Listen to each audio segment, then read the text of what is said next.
Hello, everybody. This is Dr. Kashif Abdullah. This is April. Today is April 10th, 2020. We are. Let's see. We are now into.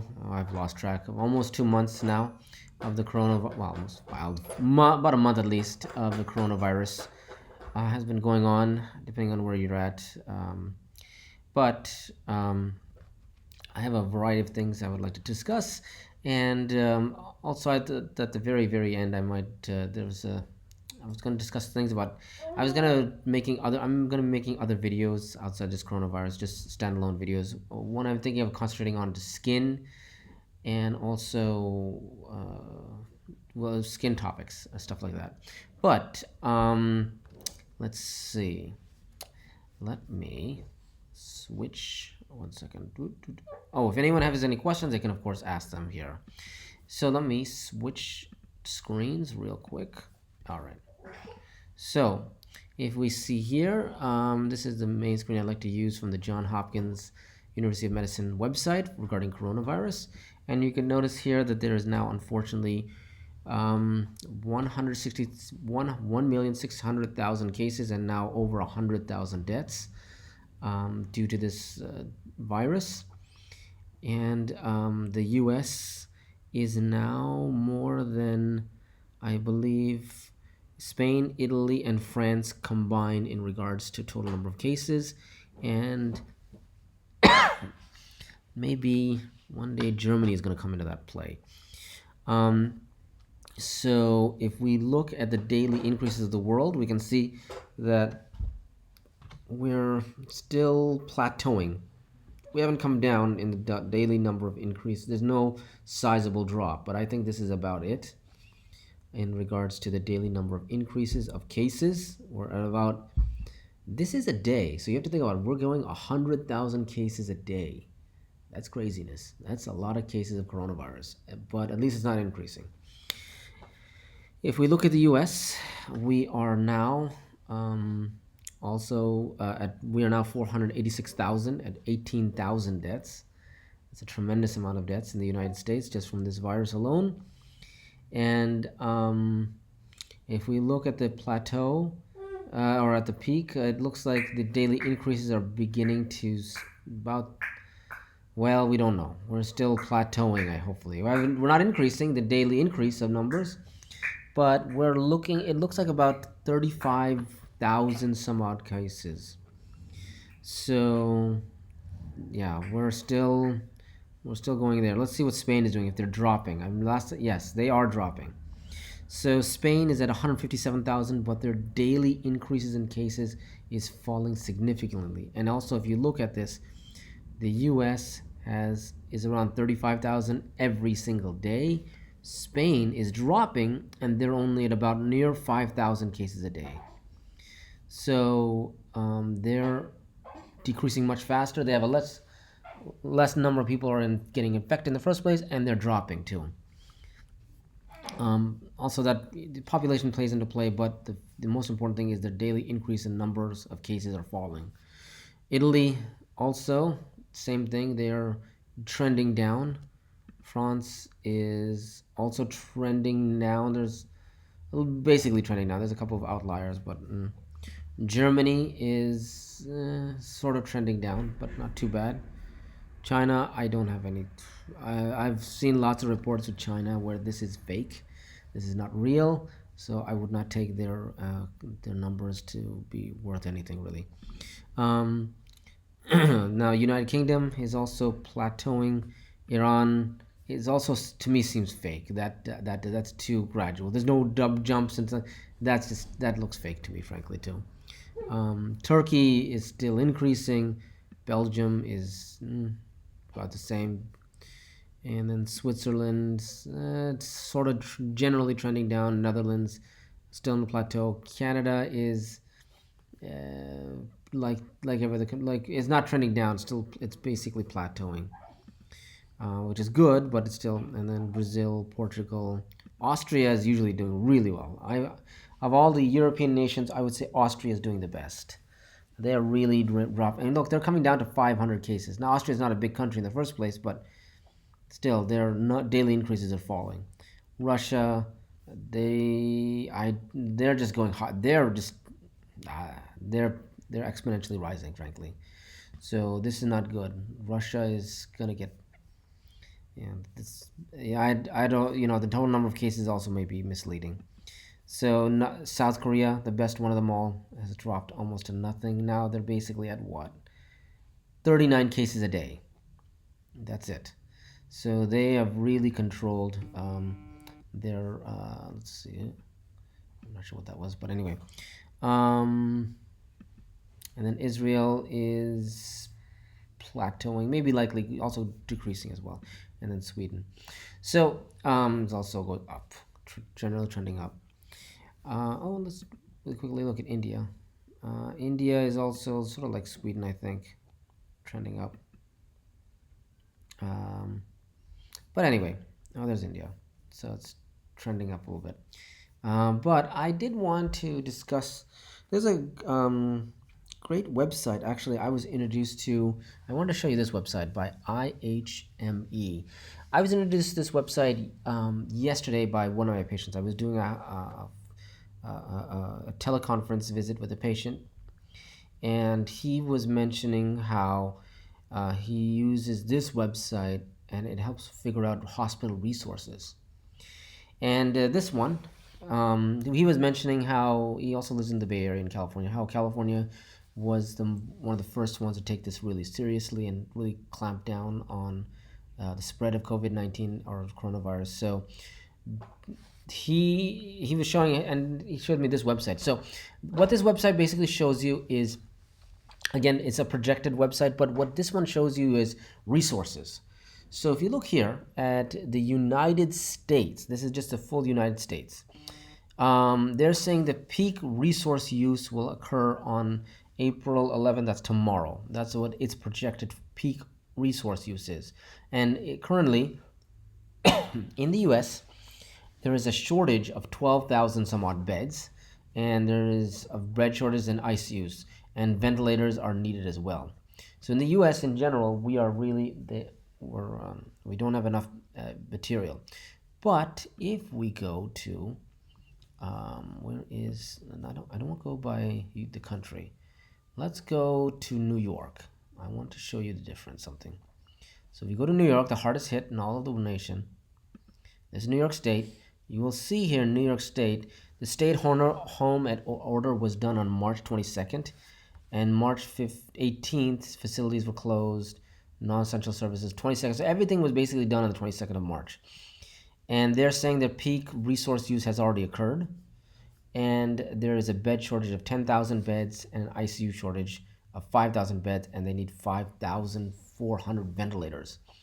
So this means that people are not receiving the care they need.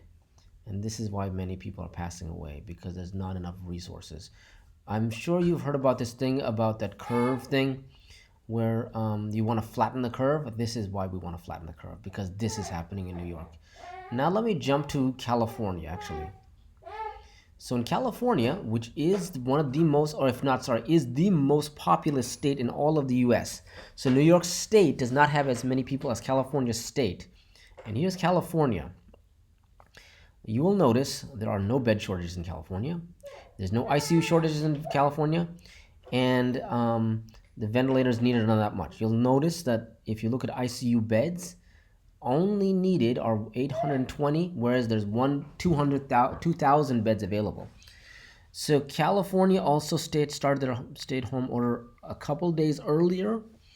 Everything happened in California just a little bit earlier, and also the population in California is more widespread than New York. So, and their peak resource usage, they're saying, is going to happen a couple days from now. But what I wanted to show you was the number of beds that are available in California. So you see, they're a fraction of their total Medicare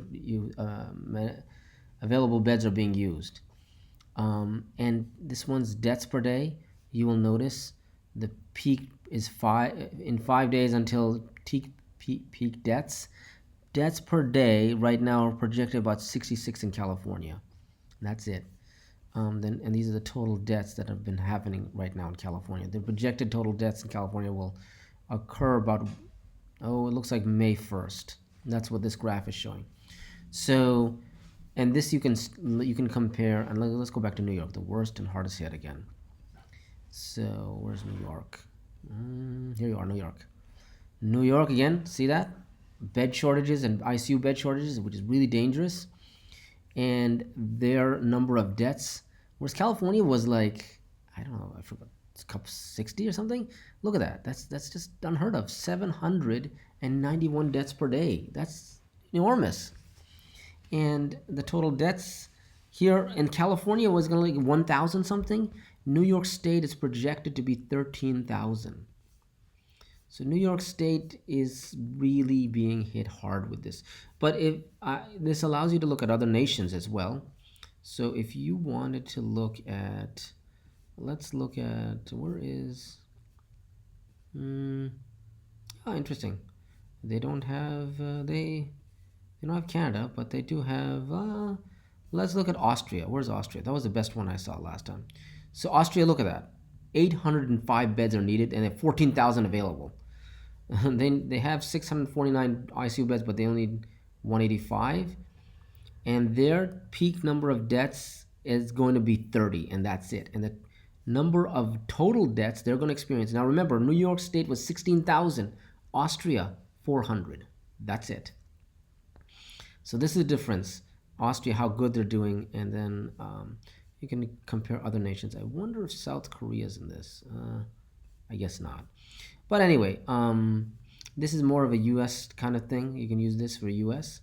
And depending on what state you're in, say you're in New York or what have you.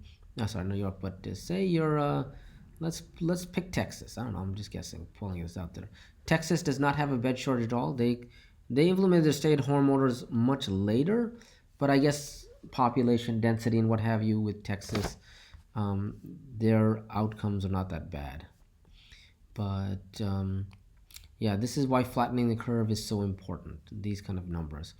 I wanted to show you this website. This is, again, the same. This is something similar about, this is where, again, if you want to look this up, it's the website is IHME. Just look that up and it'll come up with COVID-19. There is also, this is the Lancet. This is just a thing I was reading. And let's see, I was reading the New York Times recently how the number of virus patients in ICU is starting to fall. So even though things are bleak in New York, things are getting better. So that's what I want to show you. I want to leave you guys with that. Not leave you guys with that, but talk to you about that. That this is important, that things are falling as well. Let's quick check if there's any questions. No questions thus far. Okay, let me switch here. And switch. Okay, so I wanted to see some of the there were some questions that people were sort of asking. So let's see. Okay, so someone was saying that I read a report, another way to contract COVID-19 is by using public restrooms, even to wash your hands. An infected person in the stall who was flushed the toilet just created an aerosolized feces in the bathroom that can stay for an air for all. Can you add to this? Now, I have not heard of this about feces causing aerosolization. Now, this is a respiratory disease. COVID-19 is not in feces, to my knowledge. That doesn't. I don't know where this person got this article from or read this thing from, but no, I think this is not relevant. Now, washing your hands in public restrooms and such, and it depends how you've washed your hands and what you're touching and who is last to use the faucets. So I would say many faucets now are beginning to become like the wireless ones, or you just, not wireless ones, but touchless ones. You put your hands in front and the water comes out. But I would say if you're going to use faucet handles and everything, if you have a chance, many bathrooms have tissue paper, toilet paper, like the paper towels. you could wash your hands in the soap and everything, have sort of a long piece of paper towel hanging, wash your hands with soap for 20 seconds, wash, wash, wash, wash, wash, wash. Then take your hands and then put them in the take the paper towel and use that to turn off the faucet, and then maybe use the paper towel to take out some more paper towels and then dry your hands that way. So that's one way you can keep yourself clean. This issue about flushing toilets and aerosolizing feces, I have never heard of this. I remember there's a Mythbusters I watched one time about the idea of having your toothbrush near your toilet, and the idea of like somehow feces gets aerosolized. That proved to be false. That didn't happen. They did like this test where they put the toothbrushes on petri dishes and they swabbed them, and they didn't find any kind of stools or anything like that. So that's not the case. Poo doesn't just fly everywhere like that. So I don't know about that. Is the virus transmitted by the air? No, the virus is not transmitted. It's not airborne. It's respiratory. So someone has to breathe this on you. It's not like it's just lingering in the air and just flying and just going places and infecting everybody. No, you have to cough and sneeze and aerosolize a whole bunch of droplets, and then that touches you. And then that, if you come into that cloud of aerosolization, you breathe it in, then yes, you get it that way. But not just it's just lingering in the air. No, there it comes. Fluctuating diarrhea and fever are these symptoms. Well, fever is for sure symptoms. Diarrhea, not so much. That might be more of a stomach bug than anything else. But let's see, is there any questions here? No, there's no questions here right now. So I wanted to show you one other thing. I wanted to switch gears a little bit with COVID-19. I know they can get daunting that we keep going on about COVID-19, but I was thinking this is again, eventually this is gonna get over. Oh, one other thing about COVID-19 I was gonna mention about when is this gonna end and everything and all these peaks and valleys and whatever. So likely things, and when is things gonna get back to normal? I think, and many people are also thinking the same thing. I was listening to a talk from Dr. Fauci, and that's the CDC, head of CDC here in the US. And he was mentioning how things are going to take time to get back together. It's not like all of a sudden, blink, we're no more COVID-19, it's okay. What likely is, he was mentioning things we're going to have to change. One of the things is not shaking hands. You should not shake your hands as often. So that's the same thing. I think I agree with that. You're not going to be able to, it'll take time. And what's really going to take time is the creation of a vaccine. That's when things get back together, get back to normal, sort of. When we have a vaccine, unfortunately, a vaccine takes about a year to 18 months to usually create. And we are only now what? It is April. And I remember this in the US becoming a big thing in the beginning of March. We've only done 1 month of this. And think about it, we've got to take 12 months. Now, just like any virus, there's an ups and downs. And then there is also another peak. So I would say that our peak we've come to, and we will likely see a fall by around by May, June.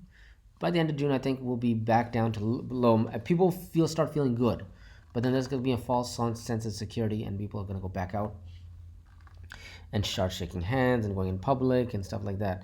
The majority of people the virus will also be contained, most of it, but not all of it. And so, like theme parks and stuff like that, and going to the cinema, that's going to be a little bit hard. And only until there's a vaccine. Now, I have read articles about that Bill Gates is pushing to create a vaccine as fast as possible with other companies. And hopefully might not be 12 months to 18 months. It might be less, hopefully. I don't know what less would be. But I know some are entering clinical trials with human subjects. So we're in that kind of realm. So I want to now sort of switch gears and just talk to you shortly about skincare. And the reason I'm mentioning skincare is I'm going to be doing some talks about this in general. This channel is now, I'm shifting this somewhat more to medicine than anything else. Here on the mention looked at about cars, investing, and that's just my hobbies and interests and whatever. But I'm going to be shifting this more to my medical, my own clinic and what have you. So I wanted to, let's see, switch this here. There we go. So I was going to discuss with you issues regarding skincare, and there's dry skin, eczema, um, treatment of dry skin and eczema, and what have you. And these are the big ones. So dry skin, usually skin becomes dry when there's lack of water or natural oils, and dry skin is usually common in drier climates, or during cold weather and with aging. And also is also a common condition amongst South Asians. So one of the first ways and treatments of dry skin is to keep moisturized. So that's with creams like Eucerin cream or ointments like petroleum jelly, which is just Vaseline or petroleum jelly. All that is removing, it's preventing the moisture from leaving the skin.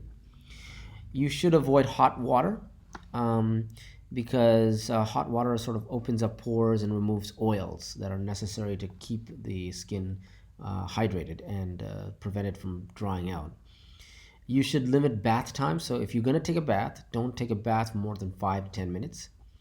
And after the bath, you can moisturize using emollients like the ones I discussed, the Eucerin or just Vaseline, just cheap Vaseline, not to buy expensive stuff, or petroleum jelly. Minimize using soap. Use mild soaps. These are brand soaps I'm about to mention, Dove and Neutrogena. And try to limit the amount of heating or air conditioning you use in your home. So, and then all the topics I will discuss is I'm going to talk about actually the layers of the skin. There's various layers of the skin, and I'm also going to discuss about a little bit about the women use various and people use all these chemicals and foundations and all these sorts of things to keep their skin moisturized. And there are all these things. Oh, it has this thing and it has that thing. And I want to go really behind the science of skin, and about like a lot of the stuff that you read on those jars is just junk. It's just ways of selling you something. Oh, it's so great, and it has this and that, and it's quite frankly nonsense. It's just what it really comes down to is you have to keep your skin protected from the sun, and not damaging your skin by exposing it to irritants. So another one is skincare is an issue that people experience is eczema, which is like an inflammation of the skin. It's a dermatitis. So dermatitis just means inflammation of the skin, and some people have eczema, which is basically a familial or atopic dermatitis, which is basically translated as inflammation of the skin due to genetic traits in the family. And it can occur in any age, and most commonly, though, it occurs in infants and young adults. And this rash can be all over the body or in specific areas like the parts of your elbows and knees and what have you. And in darker skinned individuals, eczema may appear as dry, brown, or gray patches. So the cause of eczema, like I said, is genetics and can run in families. Sometimes a cause of eczema can be excessively dry skin. I mentioned that previously. Excessive temperatures, cold and dry, or hot or humid temperatures can cause this. Emotional states can cause eczema as well sometimes. Skin irritants such as harsh soaps, detergents, and cosmetics or other skincare products can also cause eczema. So, and sometimes some people are allergic to foods, plants, medicines, or pollen, or even dust or dust mites can cause eczema. So there's a variety of reasons people can have eczema. So the prevention of eczema is basically the same for dry skin. Don't scratch or rub your skin. Cut your fingernails, so don't have long fingernails while you're scratching yourself because you're damaging your skin. You're removing that protective layer. Avoid chemicals and irritants. You wear clothes that are cotton because that helps breathe and prevent being exposed to, like, I'm not a fan of polyester. Use cold compresses. You can use cold compresses, not warm compresses. Controlling dust mites. So that's usually with vacuuming, and also sometimes there are bed covers you can use for dust mites if you're allergic to dust mites. Reducing stress is mentioned, And if you come to us as a patient and you have very bad eczema, I've seen eczema in children where it's literally led to a bacterial infection of the skin. What we'll do is we'll give in the hospital, we will literally give topical steroids, and we will literally cover the kid in essentially petroleum jelly, Vaseline. Petroleum will give the patient like a whole bunch of topical steroids, petroleum jelly to prevent that, and if need be, antibiotics as well if they're infected. There are also immune modulators that can be given that can help sort of deactivate the immune system if it's overtly being activated, sort of like an allergic response again. And then there are other skin pigmentation issues that are discussed, but I think those are the big ones. Anyway, we're coming to the end of the hour, and these were some of the topics. I'm just gonna go back to, let's see if there's any questions in the live stream. No, there's no questions as of yet. So we're let me go back here. So yeah, it's we've been chugging along with the coronavirus. Hopefully things get better over time. I'm hopeful that there is a reversal of this. And if anyone has any questions, actually, the last thing I want to leave you with is this. I had a patient yesterday, and I was speaking to him. He's the one who showed me a couple of the videos or websites.